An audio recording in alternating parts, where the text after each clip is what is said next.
Oh hey, didn't see you there. Well, I'm here to talk to you about war and how dangerous it is. It's like Russian roulette. You can't tell whether if you're gonna live, if you're gonna die, if you're gonna win, if you're gonna lose. Especially with technology nowadays, it's almost like you could just press a few buttons and next thing you know, you got yourself a paragraph. But for as strong as war is, you need to keep your soldiers nice and strong. You need to keep them nice and strong. I mean, whenever they're strong, you also need to keep nice and ready, so whenever they go out, they kill people.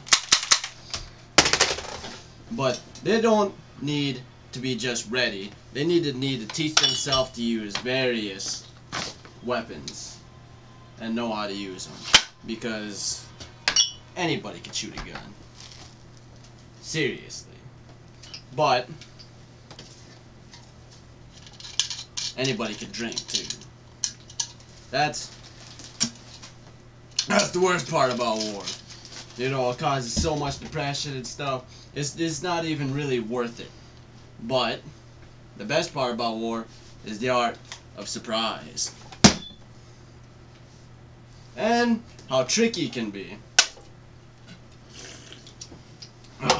But we're not talking about this stuff right now. We're really not. What we're talking about... The Bay of Pigs. In the early hours of April 17, 1961, a force containing around 1,400 exiles landed at the Bay of Pigs in Cuba and attempted to conquer the revolutionary government, which was controlled by Fidel Castro. From the beginning of the invasion was strangled by poor planning and poor execution.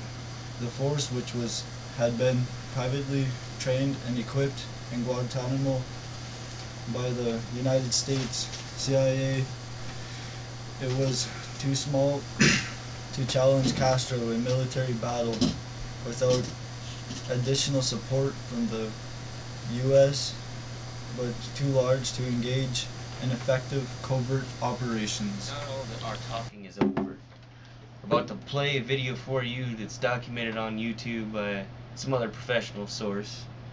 You know, obviously not us, but it'll give you a more detailed and description of a modern day documentation. And here's our video.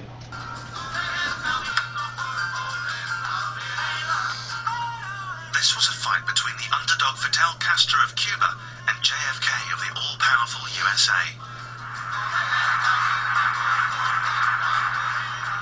Just why was the CIA so keen to invade a country as small as Cuba in the first place? What could not be tolerated in Washington was a communist island 90 miles off Florida. This was just a non-starter.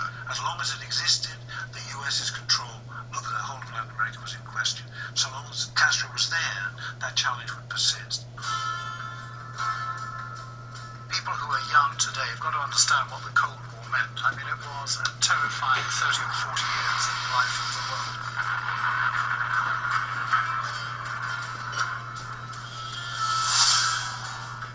Castro had not been in power more than 9 or 10 months before the CIA started writing memos and knocking on the door of the State Department saying, we have to develop a plan to overthrow this guy. He's uncontrollable, and the masses seem to respond to him in a way that we have never seen before.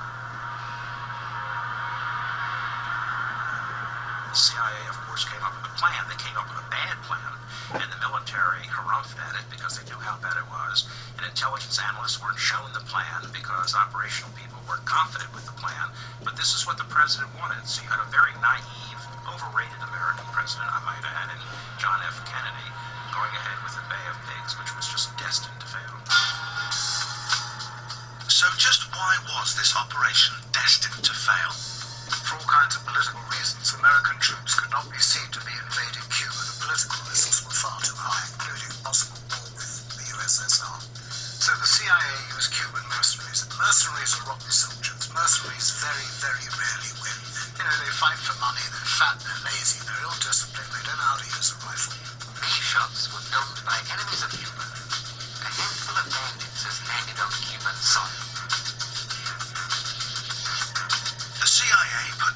fighting force of 1,500 anti-communist Cuban exiles who lived in the United States. These weren't army men, but the CIA quickly trained and armed them and sent them off to fight against the professional Cuban army in the Bay of Pigs.